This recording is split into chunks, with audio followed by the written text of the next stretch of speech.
the journey of an Israeli in Palestine, so geographically it's a very short journey because Israel is Palestine, which many people don't realize. But the journey from the sphere of the privileged, the sphere where everything is clean and safe and the roads are paved and you have plenty of water and your rights are secure and you have no worries, to the journey of the oppressed, the journey of the occupied, the journey of the dispossessed is an enormous journey, mentally, emotionally, politically.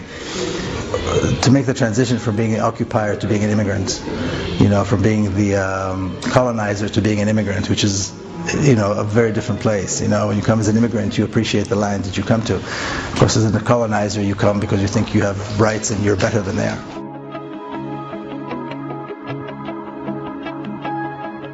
Growing up as a young Israeli, that was a big deal.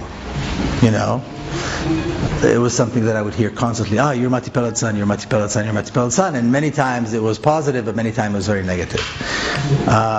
He was a young patriot in the early 40s. He joined the Israeli militia, the Jewish militia, the Haganah, the Palmach, and all this. Believed in the right of the Jews to reclaim their land and so forth. Complete ideologue, complete believer in the cause.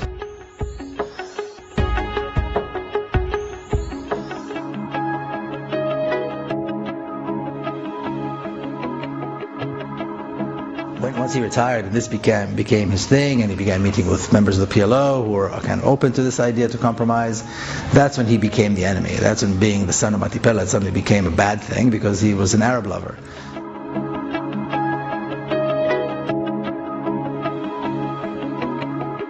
I think that he and his group were naive. They believe that you can restrain this settler colonialist project, and you cannot restrain colonialism.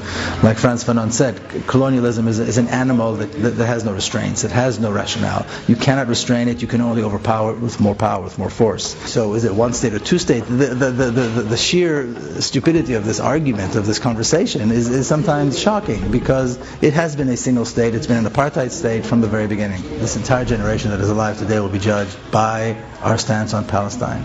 I think just like, in the 60s, people were judged by, Vietnam and civil rights and then apartheid and so forth in the 80s. Imposing boycott, divestment and sanctions on the state of Israel is morally the right thing to do. It's a principled movement. It's a dedicated movement. It's incredibly effective. There's a track record.